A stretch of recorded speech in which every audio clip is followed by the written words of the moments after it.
Hello and welcome to Ireland on the Fly. This week's show is a destination episode and sees us go beyond our shores to Iceland. We're joined by William Maire. William, who honed his teeth on the sea trout loughs of Connemara, is now based in Mayo, and this is his regular stomping ground. He chases after salmon and sea trout all up along the west coast and has his regular forays to the mighty Corrib. We have discussed Iceland on the show previously, but for that show with Keith McDonnell, we discussed sea trout. We did this show because William recently journeyed to the north of Iceland to fish mainly for brown trout.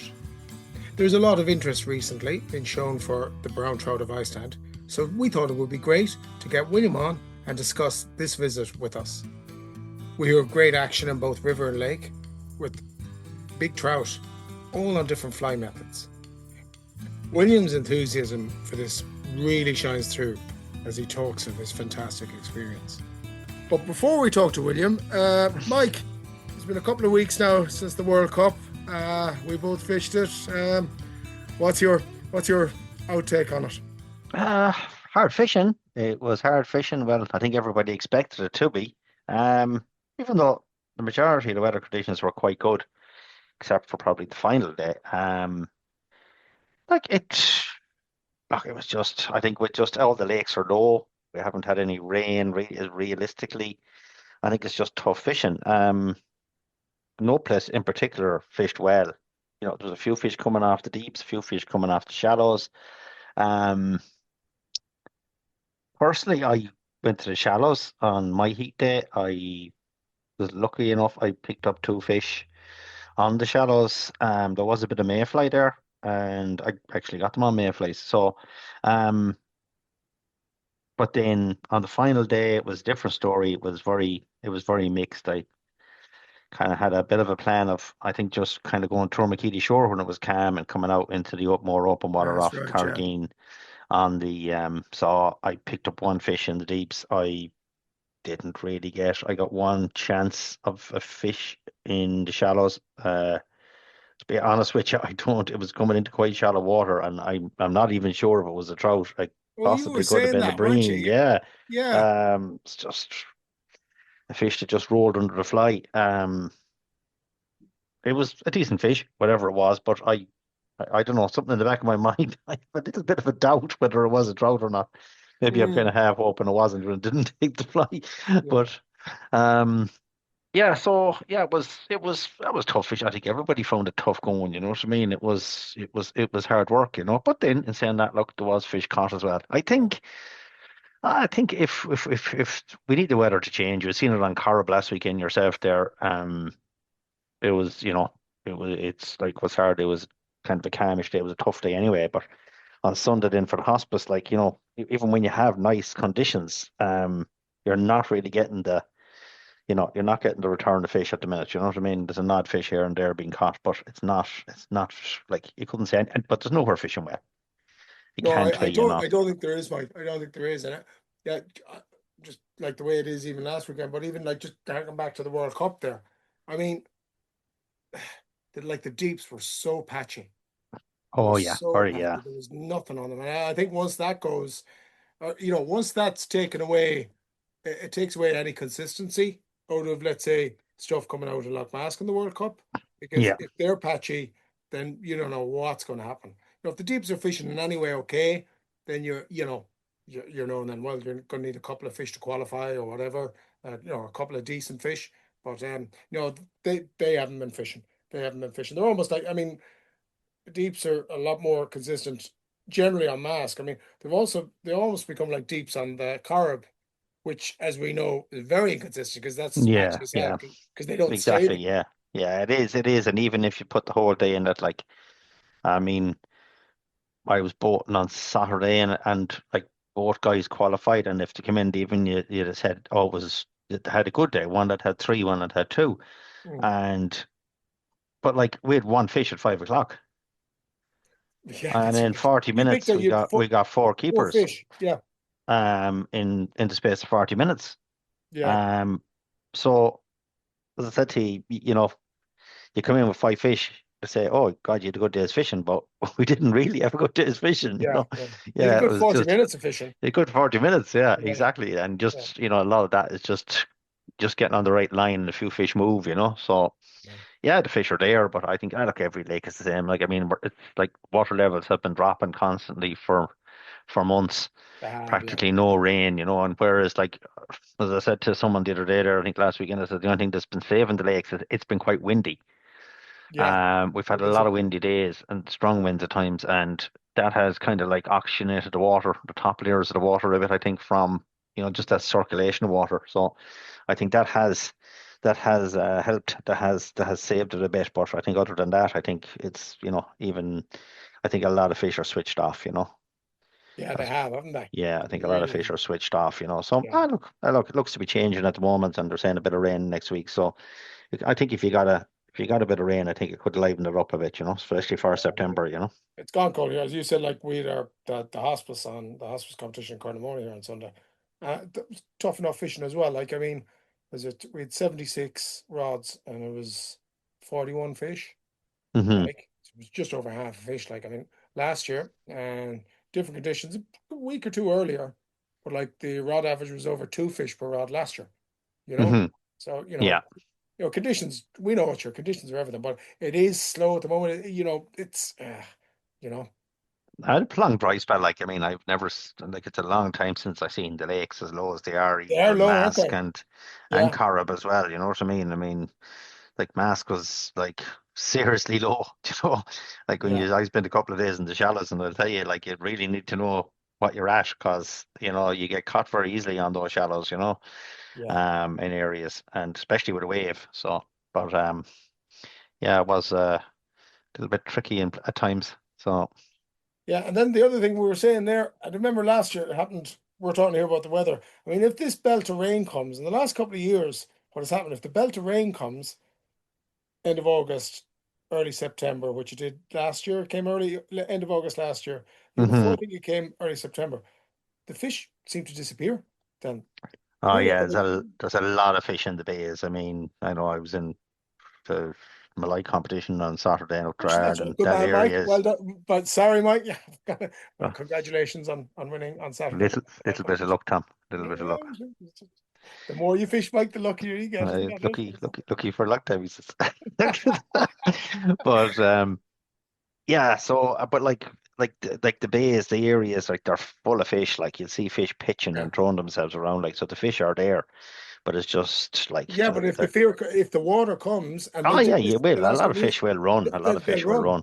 Yeah. Yeah, A lot of fish will run, yeah, that's the thing. It depends what kind of flood you get. yeah, I mean, it's not too bad at the minute there. You're getting a bit of rain there, a few nights, few evenings here. We're getting a bit of rain, nice, a little bit of, it's not making any indentation, as the man says. But if it yeah, kind of kept trickling like that, and you didn't get like 2 or 3 days yeah, of a big deluge of rain, where it will cause a flood. Because I think yeah, if you do get the flood, all right, I think a lot of fish will run straight away. yeah, You know, yeah, yeah. Sure. Look, we're slaves to the conditions. you can't have it every way. Well, no, but we can wish and We could hope. try. We can try. Oh, we could try. All right. So look, we'll keep people up to date come September as to how things have gone, our whether my gloom and doom prediction on if rain does come that we're doomed because the fish will leave us. But Might we'll might see that. improve the salmon fishing. Yeah, actually, yeah. Well, hopefully we'll get a bit more of that on the next episode at the end of the month. But listen, that's great. So listen, sure, we'll join William now, and sure, matters not concerning Ireland on William's recent trip to Iceland. So we got to chat to him, and it was really interesting to hear about how the fishing was over there. But before I asked him about Iceland, I asked him had he been out fishing lately. I have. I've done a small bit after sea trout in freshwater and salmon, and a bit of sea fishing as well. But yeah, it's been a tough year. Weather's impacted a lot of the fishing early in the season. But yeah, by and large, it's been okay when the conditions have allowed. Yeah, yeah, it's been the same everywhere. So, well, like we'll cut straight to the chase. We're dying to get to chat to you. Myself and Mike saw some of the pictures that you sent over. So earlier on in the summer, you made, I think it was your first trip to Iceland. So that's one of the reasons we have you on, because we wanted to get to talk to you. So when did you go, and was it your first trip? It was, yeah, it was my first trip. I went with a friend from Kerry, Till. He had been out there before a number of years ago fishing for salmon. And yeah, it was incredible. Like we'd kind of planned to go, well, we'd semi-planned to go a couple of years ago, and that fell through. And then I think it was back in December 25, we just said, right, we're making this happen. I think probably a combination of reasons. One, we wanted to get out there and fish for trout. And two, the way the fishing's been going back home the last number of years, it's kind of it's been declining really. So we just wanted to broaden our horizons and try something different. But yeah, amazing trip. Really, really amazing. Yeah, and it's interesting there because you said you'd actually want to plan brown trout, and we were talking about this, Steph and Mike, before, because like we've had Keith on before, Keith McDonnell, talking about Iceland, but that was primarily sea trout. So this is one of the reasons I'm really keen to hear about it. The main purpose of your trip was brown trout. So come here, how did you go about planning it, or where did you go? I know, so Till was out there before. Were you really following what he had done? Not really. Like he was actually working out there at the time, and he was there with family, and he's a bit of a fishing addict like myself, so managed to get a bit of fishing in. But this was just purely going to be a fishing trip, 8 days long, hammer and tongs, fishing all day. And yeah, we got in touch with a few crowds out there, and then we settled with Iceland Fishing Guide, an outfitter out there that organised trips. And they do a bit of everything. They do salmon, trout, char, sea trout. The salmon fishing's really expensive. I think it's gotten more and more expensive over the years, and with Russia being closed now the last few years for obvious reasons, I think the demand is even higher. So yeah, that was kind of out of our budget, and yeah, we decided we'd go after the trout, and it didn't disappoint. Right. So 8 days. First thing I'm going to ask you, did you book a guide, or what did you do? We did, yeah. So he had given us, Matty, the owner, had given us a kind of, well, it was actually Gilfie who Matty's the owner of the company, and then Gilfie kind of manages the bookings and the itineraries and that. So he kind of gave us a rough guide of what we might want to do, with two different river systems. And then so that was going to cover 6 days, and then we'd kind of left the last 2 days free. We just thought we'll see how we get on out there, see if there's anything we like that we want to do more of, or if there's something that we discover out there that we want to try. And look, everything kind of fell into place once we got out there. And yeah, we hired a guide for the first 3 days, just because of the unknown, I suppose. Like, I mean, I've never really fished with a guide before back home, because I suppose friends and family and whatever show you the ropes over here, but over there was, yeah, I suppose you're going all the way out there, you want it to work, you want to be able to learn things quick. And it was very beneficial. Like, he didn't hold our hand. He was our kind of guy, like our style of a guide, I suppose. He kind of gauged us pretty quickly, and gauged our fly fishing ability, and then he was just giving us hints and tips as we went. And he knew the second system that we were going to fish afterwards, and gave us loads of tips for that as well. So yeah, I'd say I definitely recommend anyone that's going abroad to get a guide. It's money well spent. Yeah. Right. And did you have a choice on the systems, or did they come with the guide once you chose the guide, the outfitter? No, he had kind of planned for, let's say, the first couple of days we were going to be fishing. It was all in the northeast of Iceland, where the different systems that we fished. And then it ended up being kind of by chance that when we were fishing the first system that we were on, that we got to fish a neighboring one, just because something opened up. And then the second system, well, the third system that we fished, we had no guide for, and then the last system that we fished, we didn't have a guide for either. But yeah, after the first 3 days, we'd kind of got enough info out of him that we were going to manage okay afterwards, kind of thing. Yeah. And is there certain, like when you say systems, is there certain stretches of a river that you're allowed on, or how does Yeah, that so operate that way? it varied massively, Mike. So the first river that we were on was a tributary of the Laxow. Well, there's a lot of Laxows over there, but this was the big Laxow that I suppose if you looked up videos of trout fishing in Iceland, that would be the one that you'd see. It kind of it originates in Lake Mývatn, and then there's about four distinct sections on it, and all of those are broken up into separate beats. And so yeah, the first river we fished was a tributary of the lower Laxow called the Mýrkvísl, which is a short river, lake fed, and it gets a run of salmon, but quite a late run. The salmon fishing starts kind of mid-July in earnest, but the trout fishing is by and large over by then. And we were there in June, mid-June, so it was kind of trout fishing really. Like there was a very outside chance of a salmon, but I think there were a small handful in the river when we were there, but we weren't targeting them. We were there for the trout. And I'd say there was probably about 5 or 6 miles of fishing, and it was split into two beats really. So you'd have the way they work things over there is you have a morning session and an afternoon session with a 4 hour rest in the middle of the day. So you'd start fishing at 7 in the morning until 1. And then so Till and I, let's say in the morning, we might have had the top stretch, and then we'd switch after lunch and fish the bottom stretch in the afternoon. And that would generally go from 4 until 10 in the evening. And there was a bit of discretion, like if you didn't start until 8, you could fish till 2. And then in the afternoon, similarly, if you wanted to fish 3 till 9 or 5 till 11 or whatever, like when we were there was no darkness at all. It was daylight the whole time, so you could fish into the night if you wanted.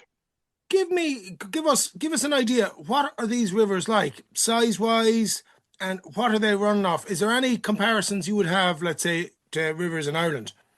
Oh, well, not yes and no. That river, Tom, was like, just to put it into perspective, I suppose it was about a 6 hour drive from Reykjavik to get to Mýrkvísl, and we crossed about 30 rivers on the way, or 40 rivers on the way there. And did you stop at every one of them and look over a bridge? We stopped at everyone. We looked over the bridge. Whoever wasn't driving was going 3 miles, 2 miles, 1 mile to the next river. And the jaw would hit the floor every time we saw them. Yeah. Like they were just magnificent stretches of water, crystal clear for the most part. Some of the rivers were glacier fed, so there was a bit of tinge in them. But yeah, most of the rivers were crystal clear. They kind of have a big ice sheet in the middle of Iceland, and so a lot of them are kind of fed from that, and then spring fed as well. And some of them are even get like hot springs feeding into them as well, thermal springs feeding into them.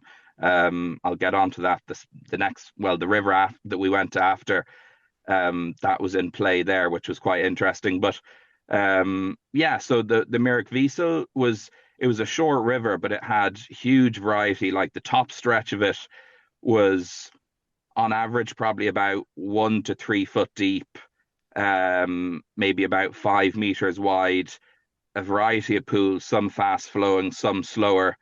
And as regard hatches, it's mainly midge. Like some of the rivers had caddis hatches on them, but it was mainly midge, and small sizes as well, kind of 16 to 24 kind of was the general size of the fly that was hatching. And then there would be snail in them as well, and small fish, stickleback that the trout would feed on. But yeah, so as I was saying, the upper section was kind of on this plateau, and then the river changed completely. Then after there was a small lake that it came out of at the top, and after about 2 miles, it dropped down into a canyon. And that was where most of the salmon pools were, and there was a bit of trout fishing there as well. and then that stretch went on for about half a mile, and then it was into the last mile or two, or last mile, I'd say, was kind of lower lying, slower water before it reached the Laxow, and where it fed into the Laxow was very close to the sea. So Yeah. a lot of the salmon that were running it, well, that are running it at the minute would be fresh coming up. They haven't had to travel much up the main river before they come into it, probably only about half a mile or so from the sea. Right. But yeah, and So then come here, when you're right there, that river, what's the go-to method? Like you're talking there about the right, hatches. so The hatches don't seem great. You're like, no, what was the go-to method then? so we met our guide. I think we got there for the afternoon session. We left Reykjavik early that morning and got there for about 2. So he basically said anything between a kind of 4 and a 5 weight, 8 to 10 foot rod. And the options were you could fish small streamers, but it was mainly nymphing or dries. And we kind of started off with nymphs. Till was fishing down and across, actually not upstream, and that was working. And I was a bit more conventional, I suppose, upstream nymphs or dry dropper, and not really casting to rising fish. And we weren't really seeing trout either, so you're just covering the water as you normally would. And then as the evening went on, we found that we're just fishing a dry fly blind or to the odd rising fish was working just as well. And that was a lot more interesting for us. So we have got into doing that, and for the following day, and then I think yeah, we were there for 4 sessions. So an afternoon, the full next day, and then the morning of the following day, we were just fishing dries, and oh, the fishing was incredible. Like there were no real big trout there. Kind of like a 4 pound fish would have been a very good fish there, but Mhm. there was no small fish. Everything was kind of pound and a half to 3 pounds, and yeah, on quite light tackle. And once you hooked fish, it was very visual. You got to see the trout um, for the full length of the fight. And yeah, I'd say we were kind of probably averaging 10 to 20 fish each a session kind of thing. So yeah, it was an amazing start. Like it kind of it set the tone, and then we kind of knew what was to come afterwards. We had obviously looked into the river that we're due to fish after that. And whilst we were in Mirickwiesel, so we stayed the accommodation that we stayed in, wherever we were going there, it was all kind of self-catering. And so we'd be cooking our own meals in the evening and that. But I think it was the 3rd session that we were there, Siggy, the guide, said, because the lower section that was good for salmon wasn't as good for trout. And I think there was one evening we were due to be on the lower section, and he said, guys, there's a rod that's become available on the Laxow if you're interested. And so we thought, ears perked up, and we thought, yeah, sounds good to us. So we headed there. That was the evening of the 2nd day. And that was completely different. We'd gone from small river, whatever, maybe 4 or 5 yards wide, as I was saying, to this thing was about 300 yards wide and relatively shallow. You could wade it all, but completely different kettle of fish. And that was all nymphing really, and streamers, and bigger fish as well. So yeah, we got there, and it was a bit daunting at first. Like you're looking at this big wide river, and that evening the fishing was very, very tough. I think I managed a couple of trout till broken one, and I think lost a couple more. And yeah, like we'd had a taste of it. There were people on the other side of the river. It was kind of split. You fish one side, and then there were a couple of other odds fishing the other side, and they were into fish and seemed to be having good action. And then the following day, we fished Mirickwiesel in the morning and had good action on dry flies. And then had a free session, a spare session as such, and Matty, the owner, said, because the way it works is he kind of rents these rivers from the farmers that own the land. That's the way it works over there. So the Yeah, land, sorry to go in, but the farmers own the fishing for any body of water that's on their land, isn't that it? yeah. So basically all the rivers are owned by the farmers, and then they're leased out. So he would, Right. and it's kind of on a 2 to 5 year lease. And so yeah, he had this stretch of river leased on the Laxow, and he said, "Look, I've got the other side of the river available, the one that we saw the guys having good action on the following evening."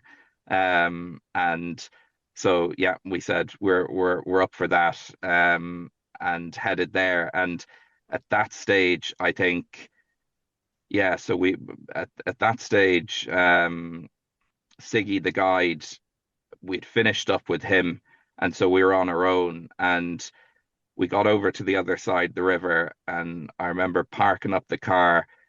Till had serious unfinished business because he had been done by the trout the night, or the evening Yeah. before. And anyway, he headed down, got into the river, and I was, whatever, taking my time tackling up or whatever, and probably got down about 20 or 30 minutes later, and he was into a fish, and I kind of shouted out, "How's things going?" And that was his fifth trout. Um, all good ones, all upstream nymphing. And that evening was a total bonanza. We had amazing fishing, fishing quite big flies. Like there was a hatch of very, very small midge, probably size 20 or 22. But I actually spoke to Keith before going, and he gave me a few tips as well. And he was like, "Don't worry about size of fly or things we'd be used to back home, where you're kind of trying to match the hatch and trout being fussy and whatnot." But it didn't really apply there. Like we were fishing size 10 and 8 weighted nymphs, and the trout were guzzling them, no bother at all. And yeah, we had unbelievable fishing that evening. I think we probably had about 40 trout or so between us. Yes. Yeah.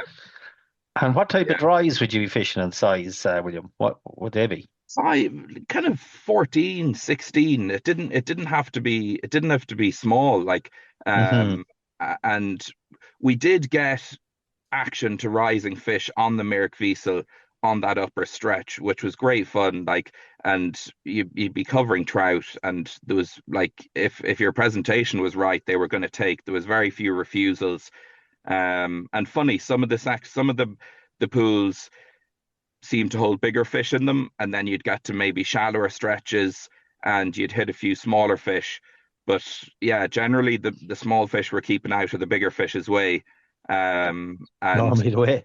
yeah. But Yeah. like it was so eye-opening. Like you'd fish stretches of, if you had a number of trout, there might be one good one in it, and the rest would be all small. Whereas there it was nearly the opposite. Like you'd be surprised when you got a 1 pound fish or something. The average, like, and that evening that we had on the Laxow, it was ridiculous. Like we had probably averaged 3 pounds or so, 2.5, 3 pounds. And we in the evening, then we late on into the evening, around 9:30, 10, we got into some streamy water, and we're fishing quite big streamers, and the fish were hammering them as well. And on the Merrick Wiesel, it was all catch and release, so everything went back. And then on the Laxow, you could actually keep fish. So because we're self-catering, we kept a few for the pot. And like the fish that had hammered a 5-inch streamer, their bellies were just full of minute midge. So it kind of went against everything that you think of back home or whatever, where you're spooning a trout and looking at what they have inside and trying to match it or whatever. Whereas there, and I think because their feeding window and their season for getting fat is quite short, they're very opportunistic, and they'll probably the volume of fish as well. If there was a lot of fish, there's probably a lot of competition there. You know what I mean? If you've got a lot of fish in the river, so as well. So yeah, no, you know, definitely that too. yeah. But yeah, no, so between those, like, we were spoilt after coming off those two rivers. We're on a massive high in terms of conditions. We were probably quite lucky. Like, it's not like it wouldn't be like waiting for a spate here and having to hit a river right for salmon, or having a perfect windy day on Corrib for trout. Like, there, the conditions are a bit more steady. Water levels tend to hold up a bit better. But we kind of, when we got there, it was mid-teens was kind of the daytime temperature, and then for the kind of middle few days that we were there, when we went to the third system that we fished, the weather got a bit harsher. The temperatures dropped and the wind got up, and yeah, it kind of, from what we're used to back home, it just felt a lot more fishy, and it definitely helped as well. Like, the fishing was great, and then it kind of got nicer towards the end of the trip. But yeah, so that was, I suppose, the first few days. We got to fish Myrick-Wiesel, got to fish Laxau. Can I just ask you there, before we move on to the next one, because I haven't really touched on it. What are the surroundings like? Like, first of all, you're 6 hours northeast of Reykjavik, right? Are there any villages or towns around? It's very sparse, Tom. Like, very, very little. You're in pure wilderness, really. There's one ring road around the outside of Iceland, and then there's a few dirt tracks that cross the middle, and you need to have a good four-wheel drive to go on them. We had rented a Dacia Duster, and I hope the car rental company don't listen to this podcast, but we treated it like a big four-wheel drive at times. You treat it like a good hire drive should be treated. Exactly. Yeah. I'm surprised it actually got back in one piece, to be honest. What is it, right? What is that one? Drive it like it's somebody else's. Yeah. But yeah, So, the landscape is very barren. Very there are no few trees. No, were there any trees up beside you? There were in parts, like they've planted a bit of forestry in places, but it's mainly all bedrock. Like, there's very little soil. It's rock. It's like, the country itself, when you think about it, is relatively new, and like, there's eruptions taking place regularly. So you're driving along portions of road that had a lava flow over them, maybe in the last few years, that they had to redo the road. And so yeah, the landscape's constantly changing, but very, very few trees. There was still a good bit of snow on the hills, but yeah, it was very different to back home. Like, and so, aside from, let's say, canyons or steep rock crevices, it's very easy to walk the banks then, I presume. yeah, it is. You've got it. Like, the some of the lava rock in places will make light work of waders and that, but generally speaking, it was easy to walk the banks. Like, you're not battering through ferns or brambles or anything. Like, the banks are easily walked. Yeah. And the wading was very easy as well.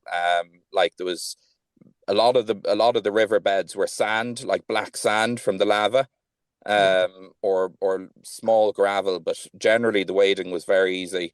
And where you weren't wading, the banks were pretty clear as well. Like, we brought line trays or whatever, and they came into play a couple of times, where on the next river that we got to, it was very windy, and there was kind of low lying, I think there were wild blueberry bushes kind of a foot high and a bit scraggly, so that was useful for when you were fishing there, so your line wasn't getting caught. But generally, yeah, very, very easy to walk the banks. Yeah, so that must have made a difference then. Must have made things easy. So go on then. We've got to think your bleakness, wilderness, not exactly Lidl's and Aldi all around the place. You're self-catering, but so you've done the first couple of rivers. You're talking there, it was a thermal spring river. Yeah, so this, like, when he sent out, when Gylfi sent out the itinerary, he put us down for Myrick-Wiesel and this other river called the Litlau. And so Laxau was a total bonus. We didn't think we'd get to fish there, and if we go back, we'll definitely be going back, and we'll definitely be going to Laxau again. That was amazing, and maybe even fish one of the upper reaches where there's a bit more dry fly action. But the next river was probably the one that we liked the most. It was the most interesting, and the fishing was tough at times, but then other times it was really, really good. And yeah, so it was probably about an hour's drive from Míricvísil to the Litlau, and it was a fascinating place. Like it's a relatively new system. There was a river, there was always a river there, but there's a lake at the top of the system that was formed in the 70s, I think the mid 70s. There was an eruption, the Krafta eruption, and basically the farmers woke up one morning and their land had been flooded, and the land had subsided by about 6 foot, and this lake about a mile wide had formed. And so I suppose just to give you a bit more context, so there's cold springs in one area of the lake, and then the river has a geothermal branch at the top of it. So the river, like all the other rivers, would have frozen over in winter and there'd be no feeding for the fish. Whereas on this system, the river itself kind of maintained a year-round temperature of about 12, 13 degrees. And it's quite a short river and very different in character to, like, the Laxau was this huge, big, wide river, quite shallow. The Míricvísil was fast-flowing canyons, clear, and then the Litlau was, I wouldn't say sluggish, but it was kind of more akin to something that you'd find here, kind of higher banks, and there was the upper section of it, there was some fast-flowing water, but the lower section was kind of eerie. Like there were deeper pools and quite wide. Like you didn't need a double hander, but it came in handy.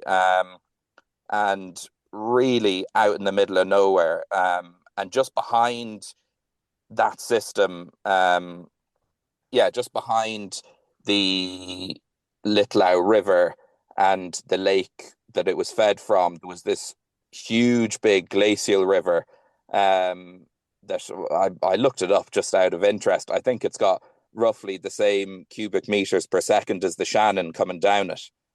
And so, yeah, and the Litlau had Arctic char, brown trout, and sea trout in it. Wow.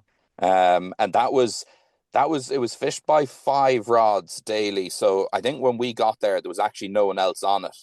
And we were to have an afternoon. Yeah, we got there for an afternoon session, and then we had 2 full days and a morning session. And you could basically switch between the lake and the river. So we got there and the lake was a bit daunting. Like, we had looked it up on a map and we were like, Jesus, where do you start? Like, there's no boat fishing. It's all bank fishing. And thankfully Siggy, the guide, that's his favorite system in Iceland. And he had said, right, guys, this is where you go to fish the lake, and gave us a few marks. And then he kind of gave us a few marks on the river as well, but he said that the river will be more self-explanatory. So we were heading off from the place we were staying in Míricvísil like 2 kids at Christmas. And when we got to the Litlau, it was like, where do we go, the lake or the river first? And we went to the lake, parked up with the car. Again, I was slow as usual to get tackled up. Till eager. Yeah, we keep hearing this, William. What? Yeah, we keep keep hearing this. Starting you all the time. Yeah. No, well, look.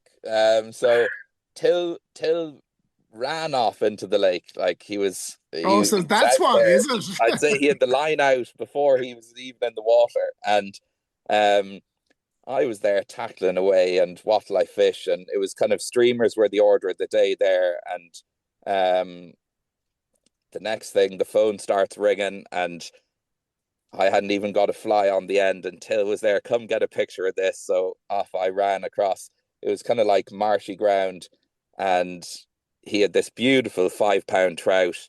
And he said, "Oh, I've had a few more already as well." So I was like, right, got a quick picture. I said, "You can manage your next few trout that you catch. I'm back to the car to get tackled up." And got they were like, we weren't sure what to be fishing, but we kind of were using skull head flies, olive bodies, kind of rabbit fur zonker type flies. Mm-hmm. And yeah, I headed out On what into the type of lake. line? A floater or Intermediate. right?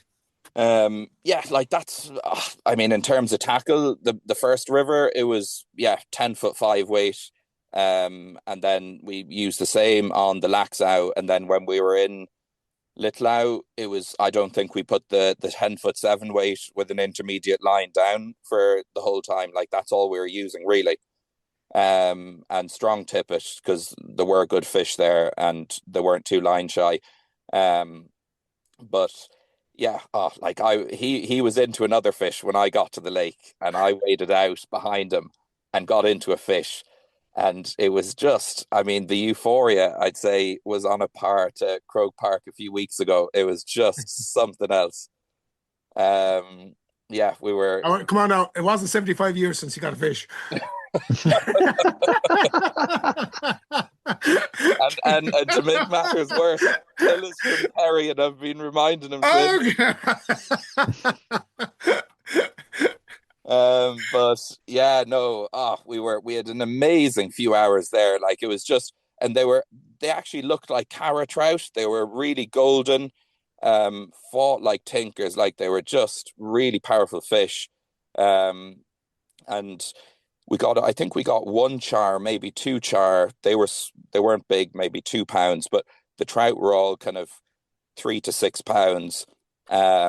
And the way we were fishing it, there was a howling wind. We were kind of wading out to maybe 4 foot of water or so, and the wind was behind us, so we were kind of casting towards the bank. And where we were, there was a series of cold springs in close to the bank there, and the fish, because there had been the bit of warmer weather the few days before, they were congregating towards the colder springs, just to get the cooler water. And it was unbelievable. So, Till sorry, then hooked just into a run monstrous this. thing. What? Till then hooked into a monstrous trout. All right. We saw it jump probably about 8 pounds. That came off. We had a couple more, and then we thought, right, we better give the river a go. So we headed in, and we fished the top section of the river then that evening, with streamers. And again, that was great. Like we had good fishing there. And yeah, I didn't get, like, most days we were kind of finishing up around 10, half 10. I hope Matty doesn't listen to this, but we were bending the rules slightly. If we wanted to stay out for an extra half hour or hour, we were. And He's just on to me there. You were sound, no problem. He says he'll send you the bill for it. Geez, Mike, it was big enough. But yeah, so yeah, and that, like, the way, like, we had done in terms of cooking and that, we had brought a few trout from the Laxow, so we were kind of eating trout and lamb for most of the meals. The lamb over there was really good. They don't grow any beef or poultry. It's kind of all lamb that they have. So, and most of the places had a barbecue, so we were there at about 11 or 12 at night. It was still broad daylight, cooking away. You'd hit the hay for a few hours, and then you'd be back up the next morning. And I think the next day then we kind of split each session into a few hours on the lake and a few hours on the river, because the lake was funny, like it would go on and off. So you kind of had to go there and give it a go. And if it was quiet, you'd then go and hit the river. And if it was on, you'd stay there. But yeah, like the river was really interesting. Like the fishing was hard, but really rewarding, and again, amazing quality of fish. And we got a couple on nymphs, but again, the weather was really, really hard. Like it had gone from kind of 15 degrees down to maybe 6-7 degrees was the daytime temperature, and kind of rain and hail. So it was cold, and it kind of felt like streamers was going to be the way to get the fish to move. And we kind of felt that the bigger fish would be out as well, hunting with the disguise, I suppose, from the overhead conditions or whatever. But yeah, we fished the upper reaches the next morning, and then I think it was that evening we discovered the lower reaches, which yeah, it was just like I was saying earlier, it was kind of eerie nearly, like big wide pools. You were kind of using Google Maps nearly to see where the deeper pockets were in them, like the river channel at times would be in the middle and then it might be to one side or whatever. Um, and the way we'd kind of work it with the car was there were these whatever kind of tracks, or I suppose, down along the side of the river, and one might drive to a point, hop out, and or let the other person off and then drive down further, and we'd kind of be hopscotching down or whatever. Like then once one person got to the car, Oh, then yeah. drive down a bit further. But we were kind of using streamers mainly, and we got a little bit of dry fly action. But yeah, it was, I think our most memorable session on that river was actually the one, well, Till had a few, I think he had 5 fish and I had 2, but we were out in the middle of nowhere, and the lower reaches never really get fished after May. It kind of gets fished heavily April and May for sea trout, and then the sea trout fishing goes quiet until the autumn again. And Matty had kind of said to us, look, there'll have been virtually no angling pressure down there. There probably will be less fish, but you should definitely give it a go. And one evening it was the tracks were on the right side of the river, but we had kind of pushed the Dacia Duster to as far as it could go, and to get any further down, we were going to have to go down the other bank. So we had about a mile and a half's walk in to get to where we wanted to start, and like you were just in the middle of nowhere. Like the wildlife was incredible. There were snipe everywhere. It was interesting. Like usually you're seeing them here in the winter, and they were nesting in June, and you're seeing clutches of plover and snipe and loads of ptarmigan, which they're part of the grouse family. It was littered with them. And yeah, that evening session, I think Till, I was saying, had 5 trout, and again, probably average 4 pounds with a couple around 5. And he brought a double hander down and had a sink tip on, and I foolishly had stuck to the intermediate line and the 10-foot 7 weight. And yeah, that was definitely paid off having the longer rod, and What was that, an ability to cover the pools, is it? Yeah, and even just to get down, Tom, because there were some really deep pockets, like some of the sections of the pools where like the water was clear, but you couldn't see the bottom. It was probably 8-10 foot deep, maybe. Right. Right. And yeah, so yeah, Litlau was really interesting, and like they have this really good app over there to record catches, etc. So since I've come home, I've kind of been keeping an eye on how things have been going, and like when we were there, it was streamer fishing and rough weather, and then since then there's been times where it's been calm and warm, and you see that everything's been caught on dry flies.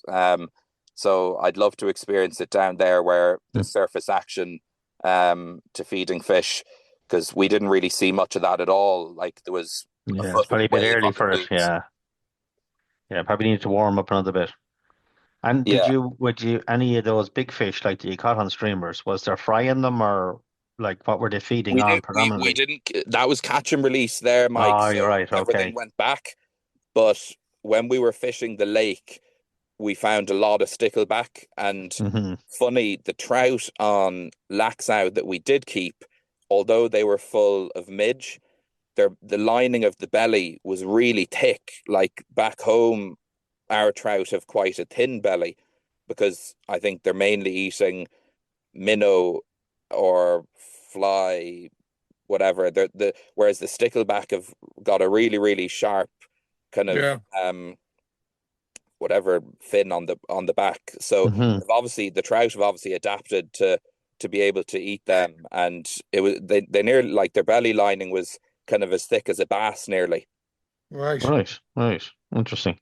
But yeah, and a huge variety. Like the trout were so different looking. Like the ones up in the lake were like something from Lough, and then in the river you got some that looked like that, and then others were really dark. And yeah. Was there a difference in size? Were the lake fish bigger? No, there was a mixture, Tom, but the lake definitely held bigger fish. Like the week before we got there, two lads had a double hookup of 12 and 14 pound trout. Wow. Yeah. And they get, like, the bigger trout tend to be caught early in the spring. So the river's closed and it opens the 1st of April. And funny, like there's a run of sea trout, but because there's feeding all winter because of this geothermal branch, the sea trout kelts are actually fat and well fed come April. Right. Wow. So when you're catching the kelts there, as opposed to different to when we're catching them here, they're actually like fully mended almost. Oh, well, yeah, but they're not thin. Like they're fat, and same with the brownies as well. And then the sea trout head off, I suppose April, May time back to sea, and then they start catching them early September, and I think the season on the Litlau closes mid-October. Right.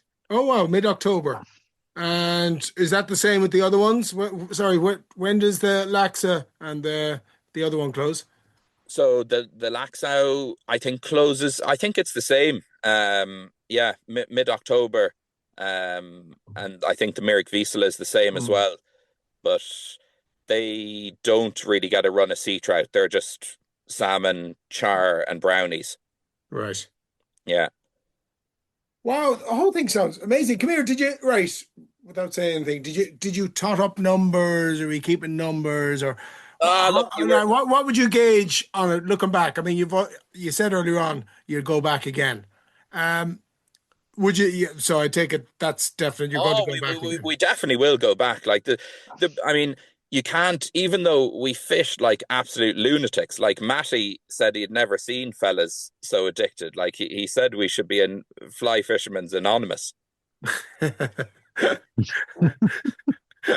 Like we were, like the last 2 days we were going delirious. Like we were fishing whatever 12, 14 hours a day, non-stop. But like we didn't get to see amazing dry fly action on Litlau, or like they even got dry fly action on the lake recently. So like imagine having 6 to 10 pounders sipping down dries on the lake, and they were getting char on dries on the lake as well. So like we want to see that. And then like you just kind of got the early stages of it, and you're kind of wondering what it could be like. yeah. And like the conditions we hit it in was conducive to streamers, so that's what we fished the whole time there. But you'd love to see, you can have equally good fishing on dries. Or like funny, the nymph fishing, it's not something that either of us would have done much at all here. Actually, I was going to say, had you done any of it at all beforehand? Virtually none. And to be honest, it was our least favorite technique. And if we could stay away from it, we would. Do you obviously listen to George McGrath on his podcast? Yeah. If you're listening, George, you have an ally. He's more of a dry fly tourist, I think. None of them lobbers. No, look, it has its place, and on the Laxau, it was the way to get fish. But like, especially with the indicator, it's a bit monotonous, and it's quite, I don't know, the takes we were getting on the streamers were incredible. Like on the lower Litlau, you were putting out as long a line as you could, very similar to salmon fishing, really. Like you're just casting square and stripping it back like mad, and like with the intermediate line, you were virtually fishing on the surface, and so you were seeing these big trout come up and hammer the streamers on the surface. What were those takes out? Were they following, or did they just appear and whack it? No, so some of them And like, of course, the ones you missed were the biggest. Like there were some that didn't connect that felt like absolute Goliaths. But yeah, sometimes you'd get a bow wave and a follow, and it would either happen or it wouldn't. And then other times you were maybe midstream, and suddenly the surface would just erupt. And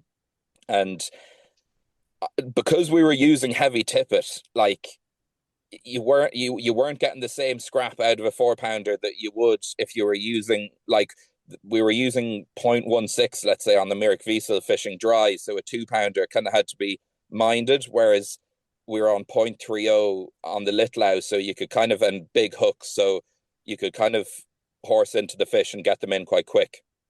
Yeah, but also, mind you, some of the fish are 6 pound plus.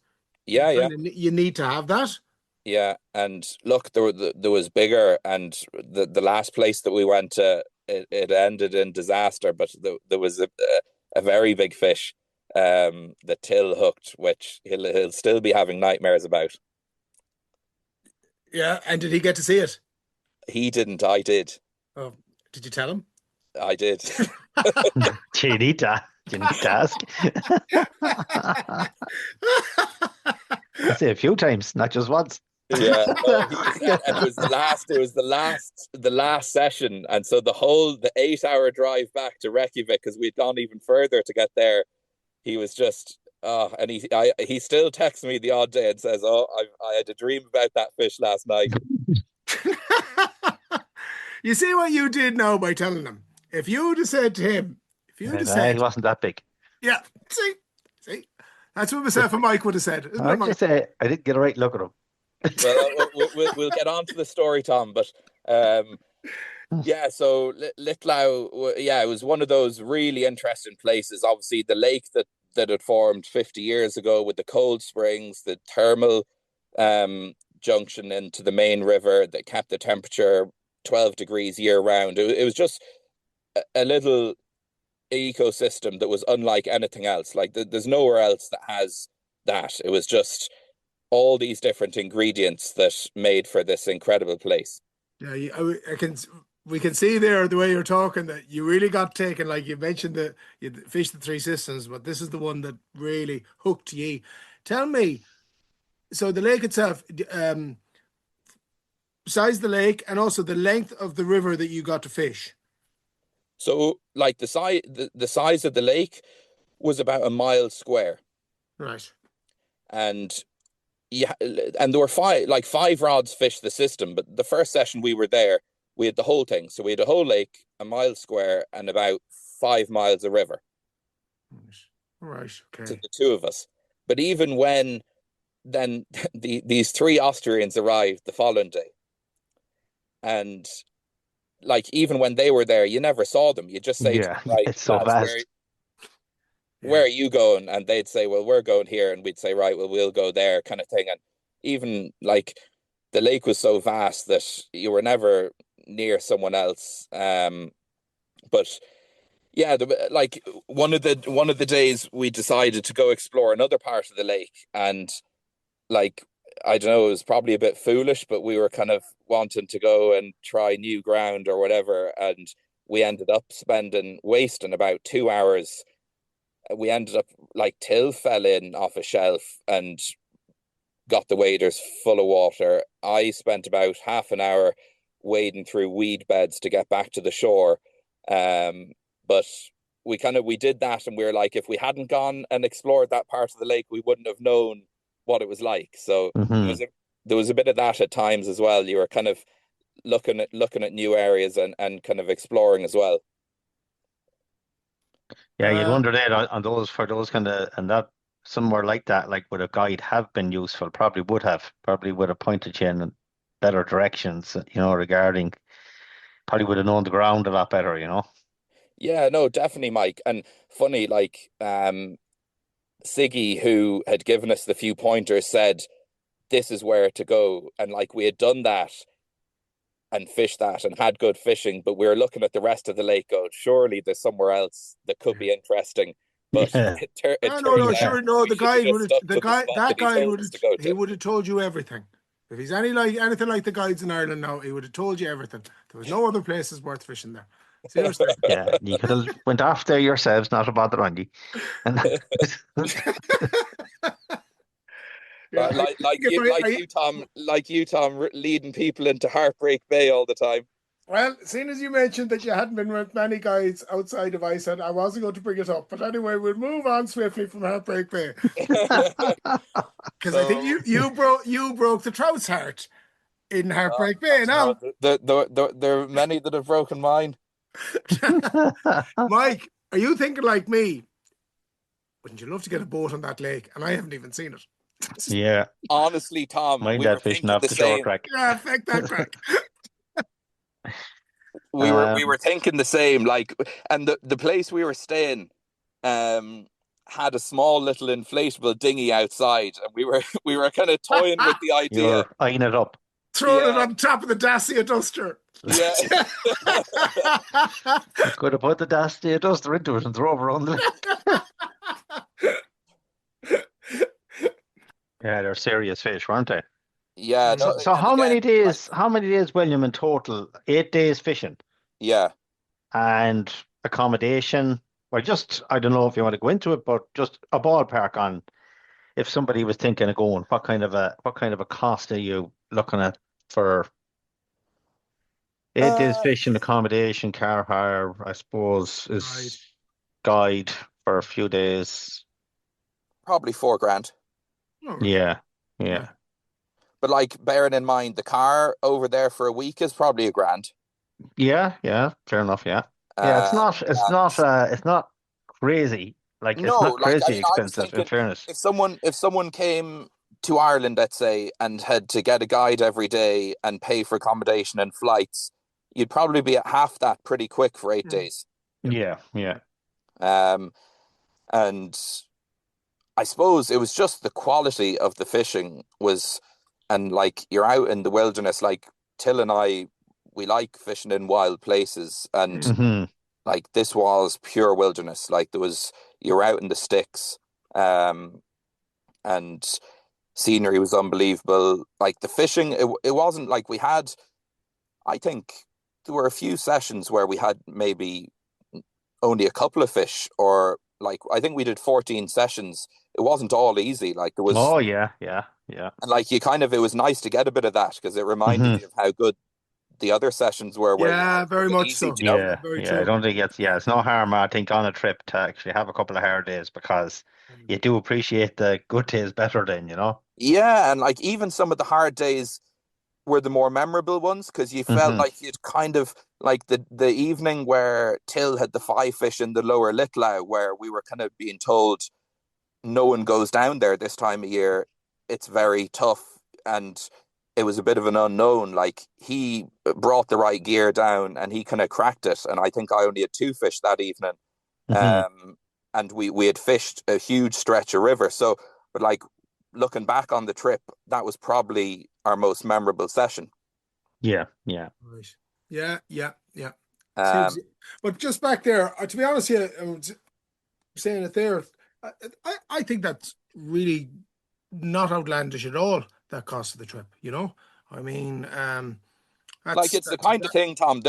The annoying thing is, like, well, look, it's life, but you see Americans out there that it's no skin off their teeth, and you're here kind of saving away and putting pennies aside every week to get there. And like, I don't know that. Look, I suppose that's the way it is, and like, it is easy access for them as well. Like, there's flights going from America into Iceland every day of the week. Yeah, but just one other thing you mentioned there, Till's big fish. What was that about? Right, so I described the top of this secret spot on the Langas Peninsula.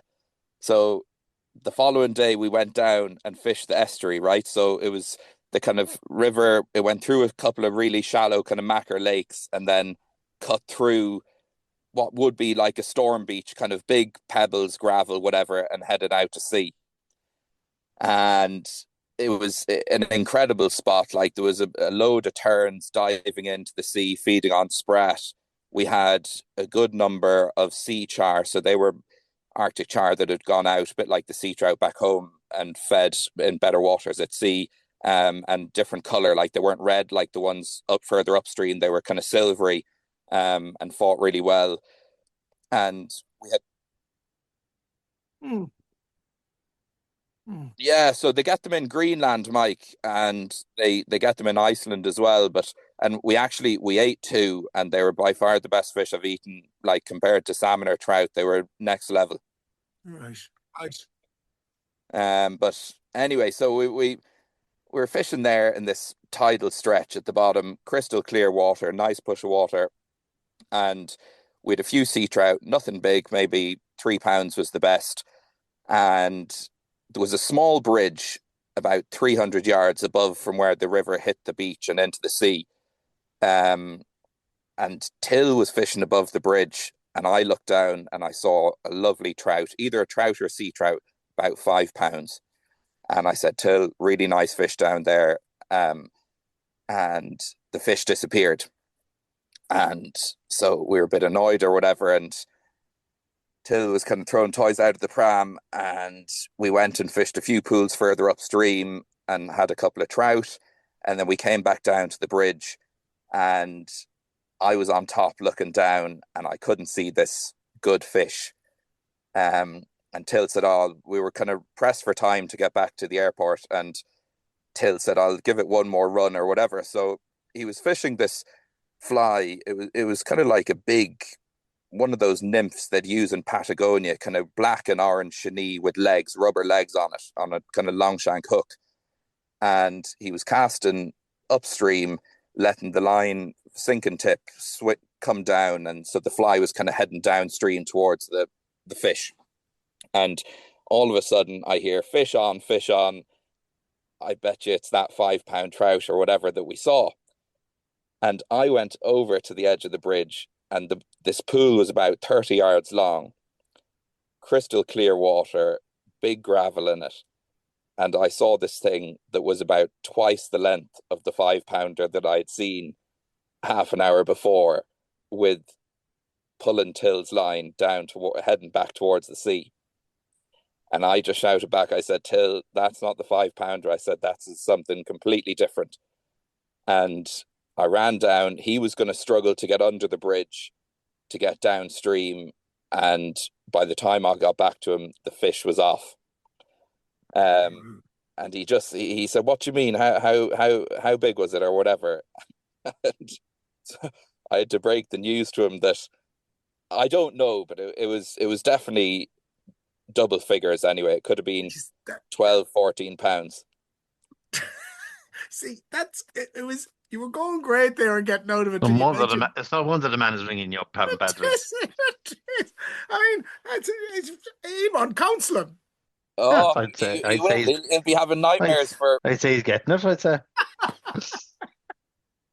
But yeah, huge fish. Like, look, I've seen a few spring salmon in my time, and it was one of those size wise. Like it was I don't know, 10 to 14 pounds. Wow. And was it definitely a trout? And actually, there had been one caught there about 2 months before in low double figures. So they were there, like it was possible. But yeah, that was one of those that evaded us. But yeah, the memories will live on. I think it's very interesting. I have to say it's definitely one for the bucket list, Tom. I think I'd have to, it sounds spectacular, I have to say. It does really, doesn't it? Doesn't it? Yeah. Big time. Yeah. But I suppose the drill at this stage is normally with our guests, we like to ask them, what is your most memorable fish on the fly? Now, it better not be Phil's fish, okay? I'll just telling you now, it's going to cause a lot of trouble if it is. No. I've nearly forgotten about that one, Mike, already. So definitely not. No. Yeah, no. Look, one of those parts of the podcast that I really enjoy when it gets to it. I was thinking, like, I don't know. Dad is from France, and as a kid, Mum and Dad always worked seasonal work in Ireland, and my sister and I would get carted off to where Dad is from to be minded by the grandparents when we were young in France in the Alps. And by whatever age, 10 or so, I was definitely on the severe end of the spectrum when it came to fishing addiction. And I used to spend morning, noon, and evening in this small little mountain stream fishing for trout. And it was a weird method. Like, I know the question is, what's your most memorable fish on the fly? But there was so much growth around the river with willows and trees and stuff that you couldn't actually fly fish. So we used to use these long rods, like a dapping rod, with a small little length of backing and maybe about a foot of tippet at the end of it. And Dad's dad, who kind of had showed me the technique from quite a young age, used to use blue bottles as onto a worm hook or whatever. But having gotten into fly fishing back home, I used to tie up plenty of small little flies or whatever before going over, and rather than having to catch flies and change them or whatever, I used to just fish an artificial on the end of this setup. And like the average size of trout was probably about 8 inches, let's say. So a 12-inch trout would have been very, very good, and anything bigger was kind of amazing and something out of the ordinary for the river. And there was this one spot, like very high gradient of river, like up in the mountains, and it was just, there were no pools as such. It was kind of just rocks and fast flowing clear water. And all summer long, this trout had evaded me. It was up at the top of one of these small kind of glides or whatever, and it would have 2 or 3 little guard trout at the back of the glide.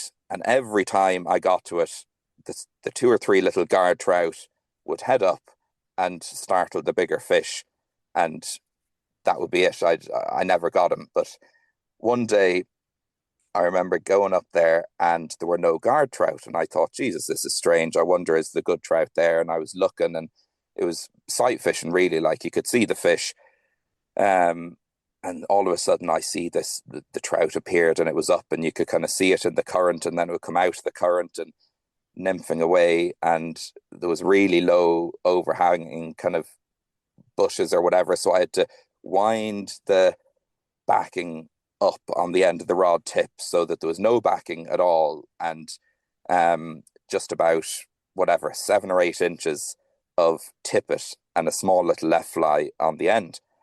And dried the fly well and made sure everything was going to be right. It was my one chance or whatever. And like, there was no reel on the rod or no eyes or anything, just a long rod and the bit of tippet on the end. And sure enough, threaded the rod up through the bushes, put the fly down on the surface, and the trout came up and took it.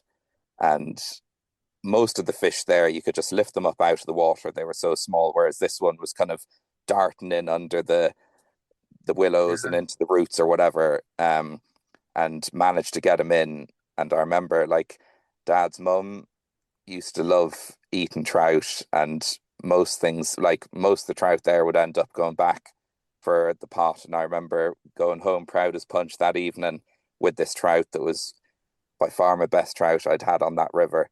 And yeah, I'd had to work all summer to get a chance to actually catch him, but did manage to in the end. And you got to eat, and your grandmom got to cook it and eat it. Yeah. Class. Very good, very good. And I think, Tom, to put it into perspective, I think I was thinking back 2 or 3 weeks before, I'd had my best ever trout on Corrib down in Ballindiff on Canis. And this trout that I had in France was probably about half a pound, and the one down there I think was 5 pounds or so. One of my best ever off Corrib, and this one eclipsed it in terms of sticking in the memory. Yeah. Well, you'll never forget it, will you? No. That's the whole idea. No, fantastic, brilliant. All right, William. Listen, that's been great chatting to you, and really, really good listening to about that trip to Iceland. As Mike just said, there, it's definitely one for the bucket list because it just sounds fantastic. But thanks for joining us. Really great chatting to you, William. Cheers, guys. Thanks. Thanks, William. Talk to you soon. Bye now. Our thanks to William for joining us on the show, and don't forget to rate, review and follow the Ireland on the Fly podcast on Apple, Spotify or wherever you get your podcasts from. Plus, you can keep up to date on all that's happening on IrelandOnTheFly.com, Facebook and Insta about the people and places of fly fishing in Ireland.